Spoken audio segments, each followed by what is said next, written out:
Halo semuanya.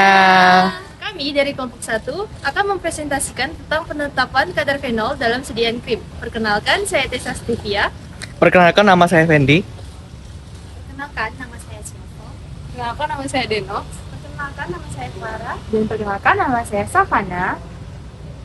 Berikut video penjelasan dari kami. Senyawa fenol merupakan kelompok senyawa terbesar yang berperan sebagai antioksidan alami bagi tumbuhan. Senyawa fenolik dapat memiliki satu atau lebih cincin fenol, yaitu gugus hidroksil yang terikat pada cincin aromatis, sehingga mudah teroksidasi dengan cara menyumbangkan atom hidrogen pada radikal bebas. Nah, kemampuannya dalam membentuk radikal fenosil yang stabil pada reaksi oksidasi inilah yang membuat senyawa fenol sangat berpotensial untuk menghasilkan senyawa aktivitas antioksidan. Di antara banyak senyawa antioksidan, golongan polifenol seperti asam galat yang merupakan senyawa fenolik merupakan salah satu contoh senyawa yang memiliki aktivitas antioksidan yang baik. Oleh karena itu, tema praktikum yang dilaksanakan pada kali ini adalah mengenai penetapan kadar senyawa fenol dalam sediaan krim.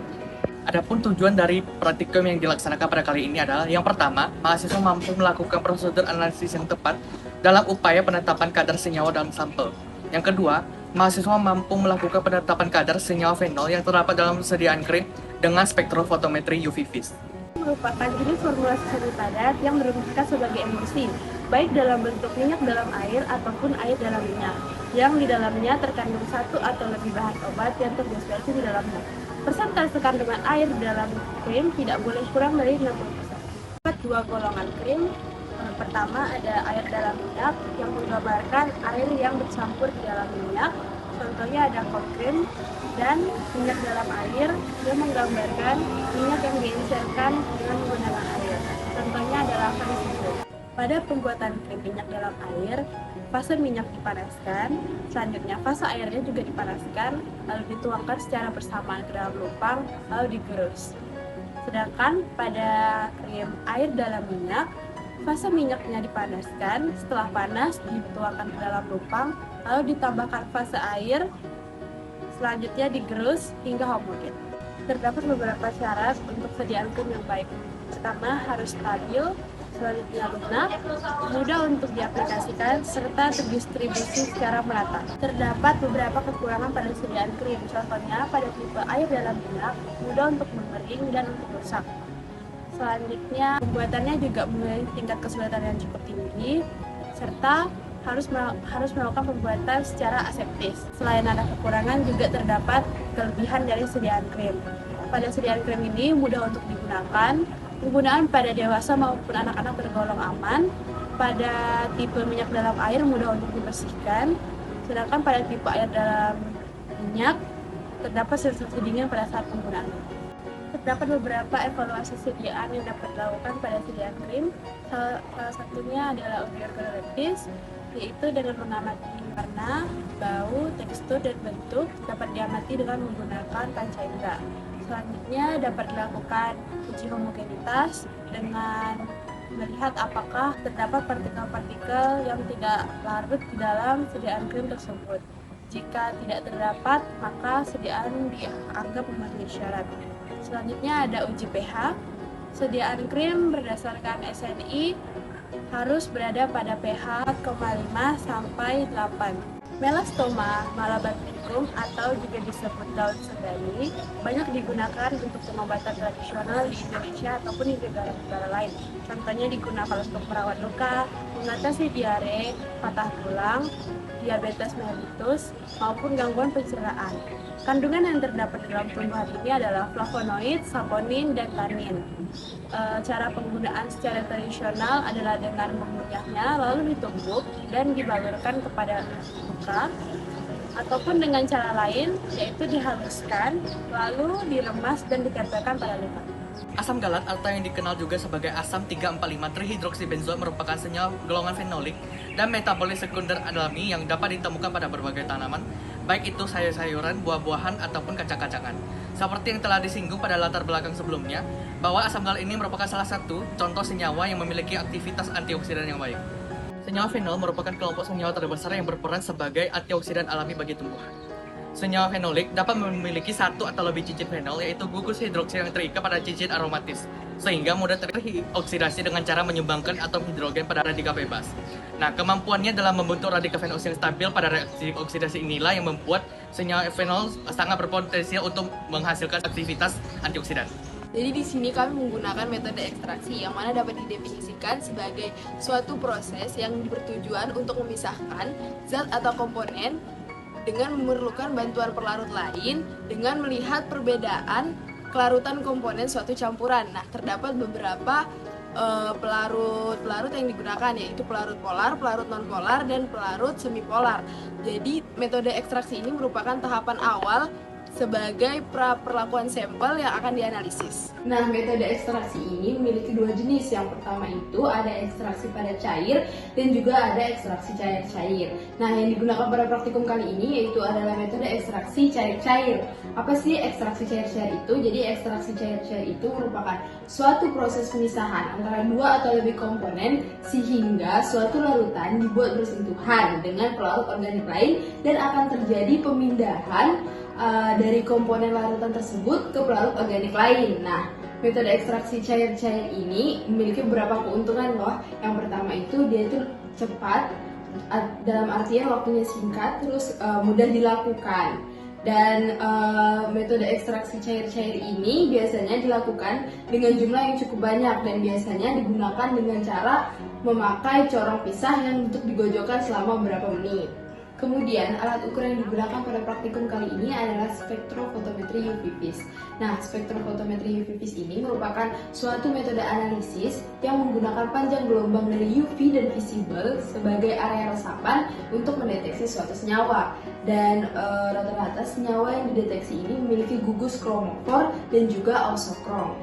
Pada alat spektrofotometri UV vis ini juga memiliki beberapa bagian-bagian. Yang pertama itu dia terdapat sumber radiasi. Yang kedua dia memiliki lampu hidrogen juga. Terus dia juga memiliki monokromator dan juga sel atau kuvet yang mana itu berperan sebagai wadah dari sampel yang akan dianalisis. Kemudian dia juga terdapat fotosel yang mana dia itu akan menangkap cahaya yang diteruskan itu dan mengubahnya menjadi energi listrik. Kemudian dia juga terdapat detektor dan terakhir dia memiliki display atau tampilan. Nah, tampilan atau display ini dia itu akan mengubah dari listrik tersebut menjadi meter atau angka yang menunjukkan hasil dari analisis tersebut. Cara penggunaan dari alat spektrofotometri UV vis ini, yang pertama itu kita pastikan dulu alat ini sudah terhubung dengan arus listrik. Terus kemudian untuk menyalakannya itu kita harus menggunakan tombol di belakang alat tersebut. Nah, sampai muncul layar dengan tulisan OK. Nah, setelah itu kita juga menekan tombol 1 yang mana itu akan keluar menu fotometriknya. Setelah kita menekan tombol 1, kita juga menekan tombol Go to WL yang mana berfungsi untuk memilih panjang gelombang yang diinginkan. Kemudian kita pilih panjang gelombang yang akan digunakan, lalu kita tekan enter. Nah, setelah itu kita tekan auto zero yang mana akan menunjukkan di layar itu akan menunjukkan nilai 0. Nah, setelah itu kita bersihkan kuvet dan kita isi kuvet dengan peluru sampel. Setelah kita isi dengan peluru sampel, kuvet tersebut kita masukkan kepada tempat pembacaan dari untuk pembacaan absorbansi. Kemudian kita tekan auto zero setelah angka muncul di layar untuk mengkalibrasi. Kemudian kita isi kuvet lain dengan blanko. Setelah itu kita lakukan pembacaan dan absorbansi. Kemudian kita isi lagi kuvet lain dengan sampel 1. Kemudian kita lakukan pembacaan absorbansi juga dan lakukan terus menerus hingga semua sampel telah diuji.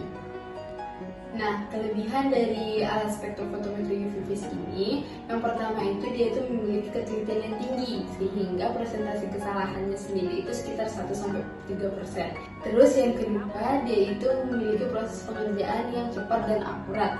Dan yang ketiga, dia itu dapat menganalisis sampel yang zatnya itu tergolong jumlah kecil. Terus yang keempat, dia itu detektornya akan langsung membaca, kemudian akan menunjukkan hasil grafik yang sudah terregresikan. Kemudian terdapat metode penetapan dari kadar kandungan total fenol ini, itu tuh menggunakan alat spektrofotometri UV vis yang mana dia itu menggunakan reagen Folin dan juga asam galat sebagai standar pembanding. Dia di sini akan memunculkan kompleks berwarna yang mana itu merupakan reaksi antara reagen Folin ini dengan senyawa fenolik, yang kemudian akan diukur absorbansinya melewati spektrofotometri UV vis. krim adalah sediaan semi padat dengan 3 komponen utama, yaitu fase minyak, fase air, dan emulgator. Nah, dalam praktikum ini akan dilakukan analisis kadar senyawa fenol pada krim ekstrak daun Melastoma malabatricum atau daun sendadi. Nah, fenol ini adalah cincin benzena yang tersubstitusi oleh gugus hidroksil. Nah, adanya cincin benzena ini berarti senyawa ini mengandung gugus kromofor. Penetapan kadar senyawa yang mengandung gugus kromofor dapat dilakukan dengan spektrofotometri UV vis. Nah, gugus kromofor ini akan menyerap radiasi sinar UV pada panjang gelombang UVA ataupun UVB karena adanya sistem aromatik terkonjugasi. Pertama yang dilakukan adalah membuat larutan induk asam galat dengan cara melarutkan 25 mg asam galat ke dalam Aquades hingga tanda batas 25 ml di labu ukur, sehingga didapat konsentrasi 1000 ppm. Larutan induk merupakan larutan yang diketahui konsentrasinya. Adapun asam galat digunakan karena mengandung 3 gugus hidroksil yang dapat bereaksi dengan reaksi Folinceo-Chalteu yang digunakan untuk mereaksikan warna dalam pengamatan. Adapun perhitungan dari konsentrasinya adalah sebagai berikut. Dari perhitungan ini dapat dilihat bahwa terjadi pengenceran sebanyak 10 kali. Nah, tujuan dari pengenceran ini adalah untuk memperkecil konsentrasi sehingga dapat terukur, terbaca ataupun terdeteksi oleh spektrofotometri UV vis. Nah, agar reaksi ini dapat berlangsung sempurna, maka dilakukan pemanasan terhadap sampel ataupun baku selama 15 menit. Selain itu, dibuat juga larutan blanco, yaitu larutan yang berisi semua zat di dalam sampel, kecuali senyawa yang akan dianalisis. Oleh karena itu, dalam percobaan tidak digunakan asam galat dalam larutan blanco, karena asam galat merupakan senyawa yang akan dianalisis tersebut. Sehingga, dalam percobaan yang digunakan untuk larutan blanco hanya natrium karbonat, Folinceo-Chalteu, dan Aquades. Adapun tujuan dari pembuatan larutan blanco adalah sebagai kalibrasi atau koreksi terhadap senyawa yang akan dianalisis. Ukuran larutan blanco ini dilakukan pada panjang gelombang waktu 748,5 dengan tujuan agar kepercayaan terhadap analisis menjadi lebih maksimum. Pengukuran dilakukan juga terhadap blanco agar hasil yang didapatkan hanya mengukur absorbansi pada titik yang diinginkan. Hasil absorbansi yang baik berada pada rentang 0,2 sampai 0,8. Hasil pengukuran seri konsentrasi menunjukkan bahwa sebagian besar larutan baku memiliki absorbansi yang berada di luar rentang hukum Laban-Beer. Adapun nilai absorbansi ditunjukkan dengan tabel berikut. Dari nilai absorbansi tersebut dibuat kurva baku dan diperoleh persamaan regresi linearnya. Dari persamaan regresi linear ini dapat digunakan untuk memplotkan nilai absorbansi pada sampel dan dapat dihitung konsentrasi pada sampel tersebut. Adapun kurva baku dan persamaan regresi yang didapat dalam percobaan adalah seperti berikut. Baku yang baik memiliki koefisien korelasi sebesar lebih dari atau sama dengan 0,98. Namun dalam percobaan diperoleh koefisien korelasi sebesar 0,8232 sehingga dapat disimpulkan bahwa koefisien korelasi yang diperoleh belum baik. Hal tersebut dapat dipengaruhi oleh berbagai faktor, di antaranya yaitu terdapatnya analit pengganggu maupun waktu inkubasi yang telah melewati waktu operasi time. Sampel yang akan dianalisis perlu dilakukan penyesuaian kondisi sampel terlebih dahulu agar dapat terdeteksi oleh alat spektrofotometri.